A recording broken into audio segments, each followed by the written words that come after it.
Good morning. Thanks so much. Grab a seat. It's great to be back in Cape Coral at the police department, and thank you all for being here, and we're excited about today's announcement. We're also excited about a lot of the progress that's being made in Southwest Florida. We were able to work with the school system here and announce that those school reopenings, which is going to cover a lot of people in the county, and I know a lot of parents are going to be excited to be able to get the kids back in school. And we will, I think by October 18th, every school district will have been reopened by then. And you know, this affected a lot of different counties. Also proud of the progress that they're making. Obviously, we stepped up at the state level to help restore the Pine Island Bridge access to be able to do that, which is important. But now what you have is you've got massive numbers of trucks that are out there working. I mean, just hundreds and hundreds of trucks.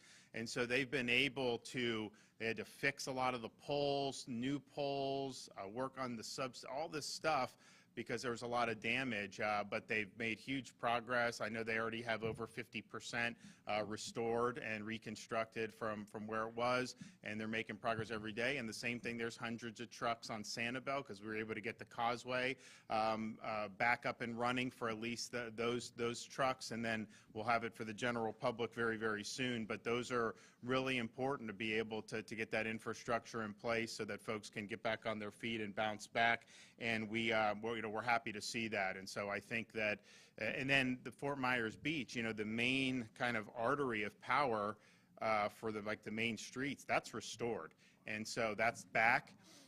You know, the issue with Fort Myers Beach is just because homes were destroyed, going from that artery to like a neighborhood, the homes may not be able to receive power. So that's just going to be something that's going to be a challenge. Obviously, if the home is gone, then there's going to be a need to figure out what you're going to do with that property. If a home was really damaged, maybe you can fix the home, but it's likely going to require electrical attention to be able to get your power in a situation due. But for as big of a hit that did, to have the main thoroughfare, that's electrified. And so what the businesses would use and all that, you know, they got that back, and that's pretty remarkable, given not only given the extensive damage, but they weren't even allowed to restore because it was all the search and rescue for like the first week. And so now they've moved some debris, and so they've made good progress there. So those are all very encouraging things. It's also good to know that we have a lot of folks who've stepped up to help in this response. And of course, you see the folks who wear the uniform here in your local communities that have really done yeoman's work.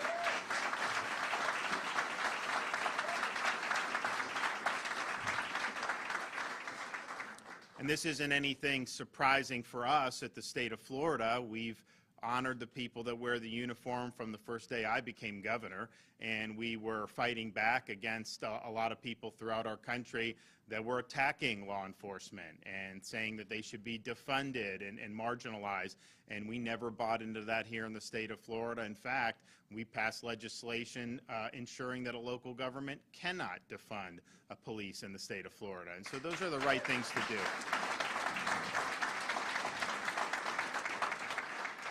But one of the things that we saw was, okay, we understand the vital role that law enforcement plays in a situation like this, of course, because if you look at the people that were helping rescue folks, you had police officers, sheriff's deputies, you had state agencies, Coast Guard. I mean, it really spanned National Guard. It spanned the gamut. It was really, really well done.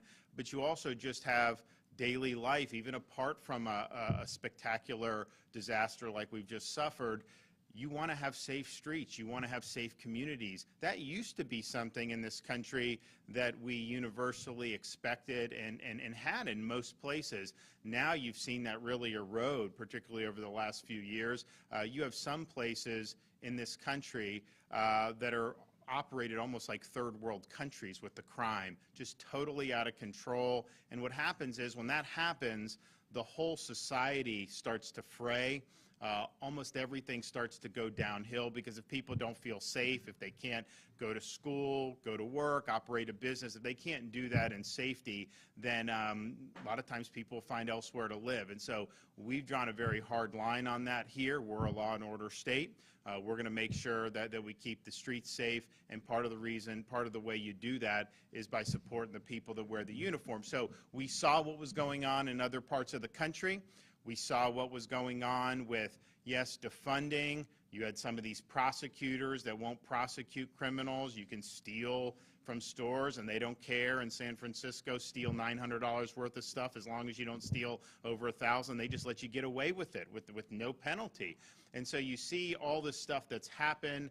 There have been a lot of media attacks on law enforcement, trying to create narratives that has been damaging. So bottom line is, you have police departments across this country that the people that are out there risking their lives do not have the support of politicians, media, community, and that's not a good situation. Morale is very low, and we've seen the morale really since the Floyd riots has been probably the lowest we've seen in a long time. And so we saw an opportunity in Florida to say, you know, we want to reward people who are going into this profession. We want to value people that are going into this profession. So we enacted, I proposed, and the legislature enacted a program for recruitment bonuses for law enforcement personnel. So if you're coming from one of those states or one of those other cities where you're not being treated well, and you come to take a job in any of our departments, municipal, county, or state, any of the agencies in law enforcement function, you qualify for a $5,000 bonus.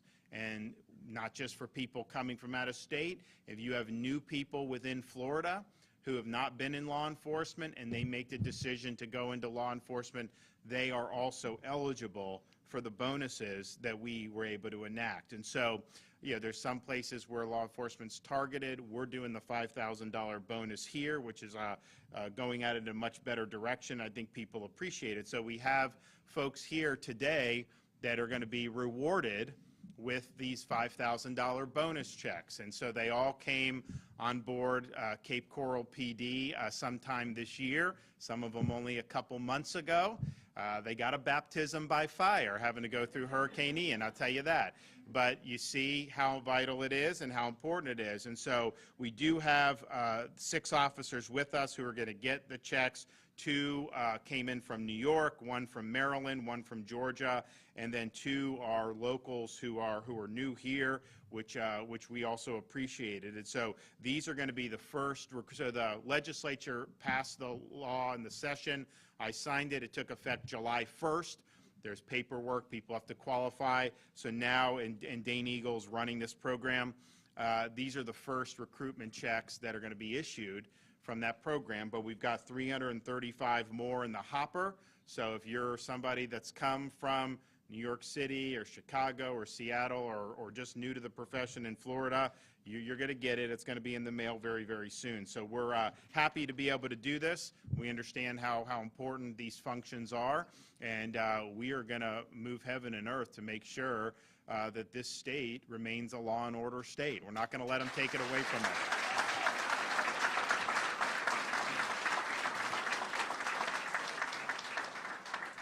And further showing our commitment, we were able to do an announcement yesterday in Charlotte County where, as many of you know, our First Lady, my wife Casey, has really spearheaded donations into this Florida Disaster Fund, which is something being run through Volunteer Florida and floridadisasterfund.org. People can go donate, and many have donated online. It's raised, I think now, over $45 million to be able to help the community.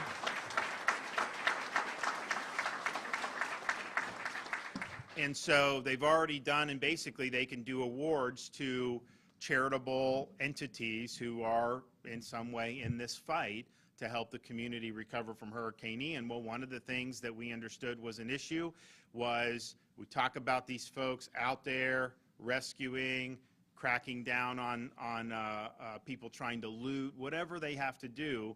They're out there doing it, and you see that, and you see them wearing the uniform, and I know most of you appreciate that, but you don't think about, after a storm, what they have to do to help the community. they were not immune from the storm themselves. Their homes weren't magically spared. Some had damage, some had total destruction, and yet here they are not worrying about their own situation, but worrying about your situation and worrying about how they can help. So we saw an opportunity to be able to work with some of the groups that have the charitable arms in the state of Florida through the Florida Disaster Fund. So we are doing, or probably maybe have already done, but we'll be doing it very soon if not, $2 million for, and this will be $500,000 each, the charitable arm of the Florida Sheriff's Association, Florida Police Benevolent Association, Florida Fraternal Order of Police, and the Florida Professional Firefighters. So they're going to get each $500,000. We'll probably do more. They're going to also raise more, so then they can use that to help their firefighters, their police officers, their deputies get back on their feet. And maybe someone's going to need some help with home repairs. I mean, people have insurance policies. It doesn't cover the flooding. If you don't have flood, you may have to figure out a way to do. FEMA will give you some, but usually not enough. So there's all these different things where people may have discrete needs. So we're helping to meet those needs, and I think it's going to be something that's really, really great. And we've got more in the hopper. I mean, I think the amazing thing is people have wanted to help. People have wanted to come forward. I mean, I think they see that it's making a difference. They see the community is resilient and is really working hard to bounce back. I mean, look, there's a lot more to do, don't get me wrong, but if you say we're a little more than 2 weeks into this, if this had happened in a lot of other places in our country, you wouldn't have had a fraction of the progress made as we've been able to make here. That's just the reality.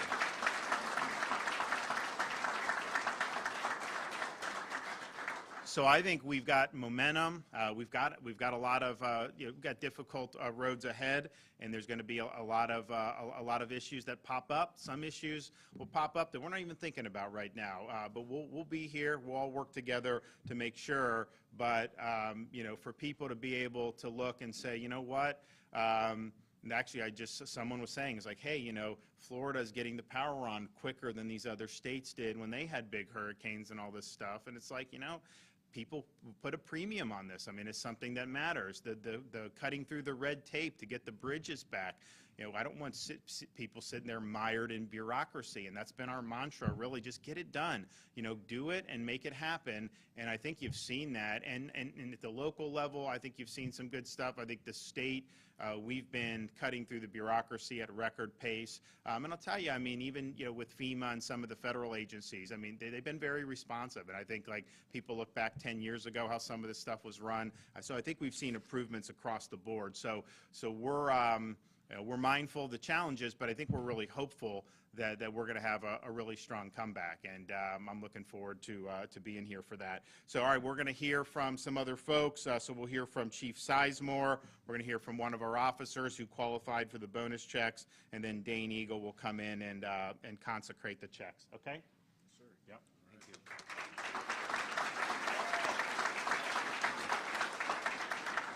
Good morning. Thank you, Governor. Truly humbled and honored to be able to speak to everyone here, to see this great community, the friendly faces, our county commissioners, our city council, and of course to be led in by the greatest governor in the state of Florida. It's quite a surreal moment. And while I have you, and while I have your attention, he alluded to it, we're just a little over 2 weeks out from one of the most catastrophic events in the United States, and that's 1776, if you're keeping score. That's a long time of disasters, and to be in the top 5 and to be where we are right now is just unprecedented. And there's been a lot of people that have worked very hard in the city and at the state level cooperating, pre-planning and post-storm action, what you've seen. And I'd like to take the opportunity to acknowledge my uniformed officers and professional staff for not taking a day off yet, working very hard and helping a big part of getting this city back to where we are today.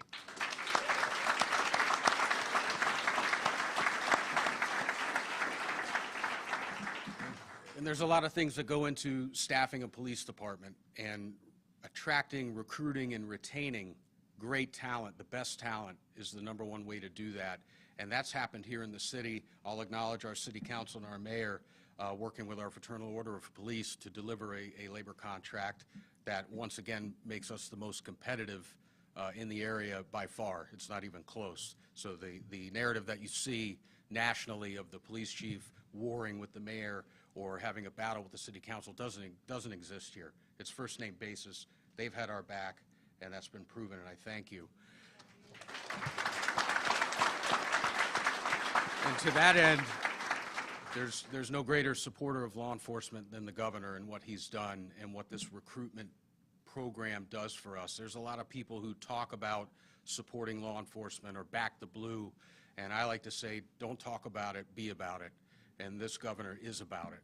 And this program here, along with the cooperation that we have locally, is what makes us a destination and what is going to continue to attract and retain the top quality, the best police department in the state of Florida, one of the top in the nation.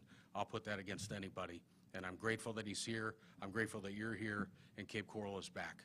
Thank you. Thank you.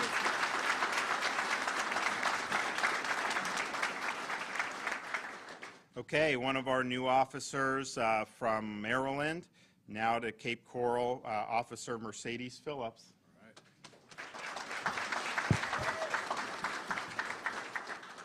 Good morning. My name is Officer Mercedes Phillips, and I've been an officer here with the Cape Coral Police Department since July of 2022.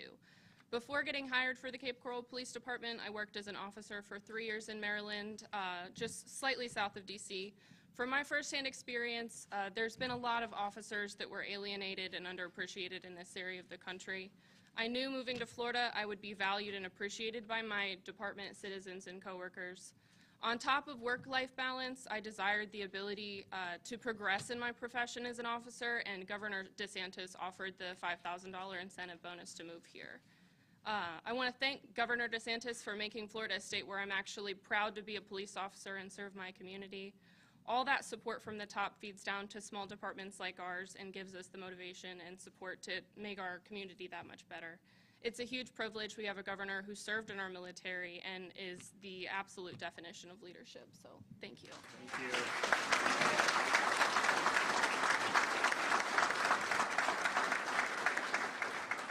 you. Okay, Dane Eagle. Where's he at? Right here. All right. All right. Well, thank you to the governor for putting law enforcement and first responders first in this state. It is by far the most first responder and law enforcement friendly state in the nation. It's thanks to the policies that he has put forward and the legislature has helped championing behind him. So thank you to Governor DeSantis for this focus. And thank you to all of you for what you have been doing.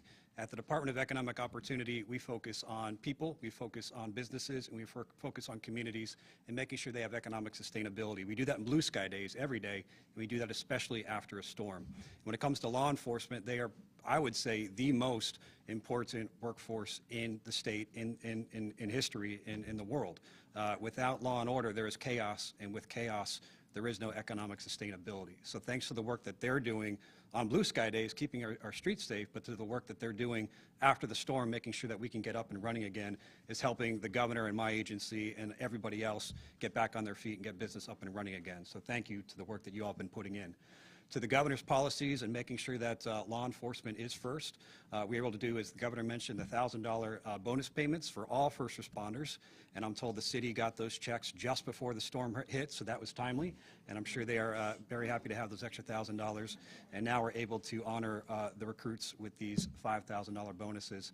And I'll mention, thanks to the governor's leadership, it's actually more than $5,000. We know the tax man cometh, and we don't want those armed IRS agents coming after them. So the check's actually over $6,000 to make sure you can pay your taxes. So that's we're making sure that's covered. And I'll also mention, we were here just a few months ago in this very building. The governor announced the Hometown Heroes program, which is going to allow first responders, nurses, teachers, you name it, our hometown heroes, the ability to have down payment assistance on homes. There is a first-time home buyer requirement for that. But for those receiving this check, we are waiving that first-time home buyer requirement. So these recruits, they might need a new home. I hope you're safe and you're good, but if you need one, come talk to us. We're going to help you with that down payment assistance. So thank you for all you're doing. Thank you to Governor DeSantis, and without further ado, let's hand out these checks. Okay.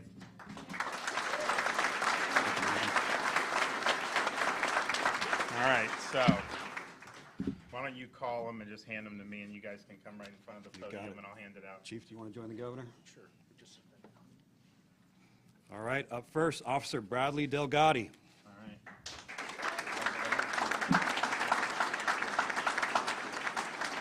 Officer Ashley Frazzetto.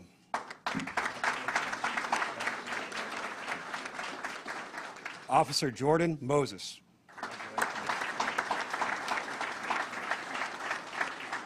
Officer Mercedes Phillips. Officer Devin Sears.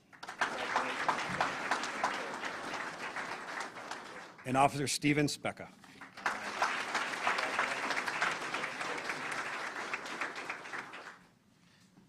Well, we're excited to do it. As I mentioned, there's a lot more in the hopper. Dane mentioned we did, so this is the recruitment bonus. We also did, for the second year in a row, we did $1,000 bonuses for all sworn law enforcement, fire, and EMTs in the entire state of Florida. And we also did the tax payment for that. So what was it, like $1,300 bucks or something like that, so that they don't have to worry about getting hit with taxes. The ones here arrived. I think maybe the Sanibel ones got caught in the storm, and so we're in the process of, I guess, are you going to just recut those checks or figure out how we're going to do so? So we'll do it. So if you're in Southwest Florida and you did not get your check yet, you probably would have gotten it if not for Hurricane Ian, but Dane is working on that to make sure that everybody's going to get it. So you will get it, and I mean, obviously it's a nice thing to get any time, but it's hitting at a good time for people here given all that they're going through. So we're happy to be able to help with that. And finally, I just want to say there's still a lot of disappointment from yesterday's verdict in the Parkland school shooting case to deny the imposition of the death penalty for somebody that massacred so many people in cold blood and cut short so many young and vibrant and lives full of potential. It stings, and it stings a lot of people, not only in that community down in Parkland, in Broward County, but really throughout the state, and I think even throughout our country. I know that the prosecutors are pursuing some things with the jury, and I think that they should do that. I think this is something that, did you have jurors that were just never going to do this no matter what? That's not the way this system is supposed to work. What was going on? There may have been something that went on. So I think whatever legal process they have and legal tools they have available, I think they should use it, because I do think it was a miscarriage of justice. I mean, you're going to be in a situation, the state of Florida has executed people in our history who've committed really dastardly crimes, but crimes that didn't reach this level of carnage, and yet somehow he's going to be living off taxpayer expense for what, 50 years, 60 years? His victims didn't get that luxury to be able to live out those decades. And so I just think at some point you have appropriate punishment, and if you have something like capital punishment available in a case like that, it has got to be administered. That just shows kind of how the community views the severity of the offense, and I think it was 100% appropriate punishment. So disappointed, stung, but also thankful that looks like the prosecutors may be pursuing. And look, I don't know how those avenues ultimately work out, but I think that there's a lot of folks who were hoping for a different result. So it's a sad thing. And it's also a sad thing that this takes so long. You know, you should have, I mean, there's a saying, justice delayed is justice denied. And when you have 4.5 years that go into this, for what? Everybody knew that he did it, and I'm not saying he doesn't get a lawyer process, but okay, what are you going to contest in this? Try to say you're crazy, this, okay, do that, but that should be done in months, not years. And yet here we are, it's taken all this time. This happened before I was even governor, and now here we are more than 4 years later. And so that's not the way I think the justice system should be operating. I mean, I think that we need to do some reforms to be better serving victims of crimes and the families of victims of crimes, and not always bend over backwards to try to do everything we need to for the perpetrators of crimes.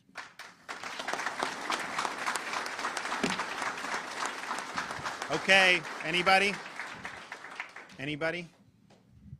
Yes? Sure. Not just in this storm.